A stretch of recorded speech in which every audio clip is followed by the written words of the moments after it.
తిరుమల శ్రీవారి దర్శనం కోసం భక్తులు ఎన్నో ముక్కులు పెట్టుకుంటారు. కొందరు కాలినడకన కొండెక్కుతారు, మరికొందరు ప్రత్యేక దీక్షలతో స్వామివారిని దర్శించుకుంటారు. అయితే ఇటీవల సోషల్ మీడియాలో వైరల్ అవుతున్న ఓ వీడియో అందరి దృష్టిని ఆకర్షిస్తుంది.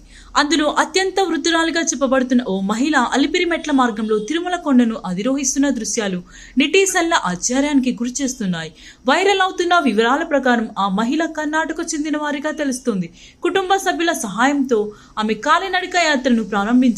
ప్రయాణంలో అలసటగా కనిపించినప్పటికీ అడుగు వెనక్కి వేయకుండా నెమ్మదిగా మెట్లు ఎక్కుతూ శ్రీవారి దర్శనం కోసం ముందుకు సాగారు.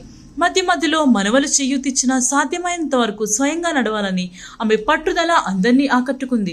అలిపిరి మార్గంలోని మోకాళ్ల పర్వతం వంటి క్లిష్టమైన ప్రాంతాన్ని కూడా ఆమె దాటడం అక్కడి భక్తులను స్ఫూర్తిని నింపింది.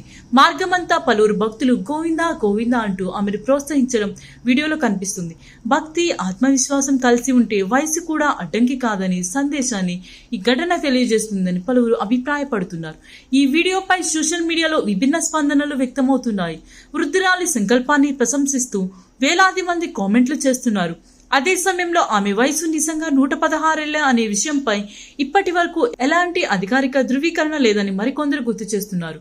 అందువల్ల వైరల్ అవుతున్న వయసు వివరాలను స్వతంత్రంగా నిర్ధారించలేమని కూడా చర్చ జరుగుతుంది. ఏదేమైనా వయసుతో సంబంధం లేకుండా ఆ మహిళ ప్రదర్శించిన భక్తి, ధైర్యం, ఆత్మవిశ్వాసం మాత్రం అనేక మందికి ప్రేరణగా నిలుస్తుంది. శారీరక పరిమితులను అధిగమించి తన సంకల్పాన్ని నెరవేర్చాలనే ఆమె ప్రయత్నం భక్తుల్లో కొత్త ఉత్సాహాన్ని నింపుతుంది. తిరుమల యాత్ర అనేది కేవలం గమ్యాన్ని చేరుకోవడం మాత్రమే కాకుండా విశ్వాసం, సహనం, సంకల్పానికి ప్రతీక అని ఈ ఘటన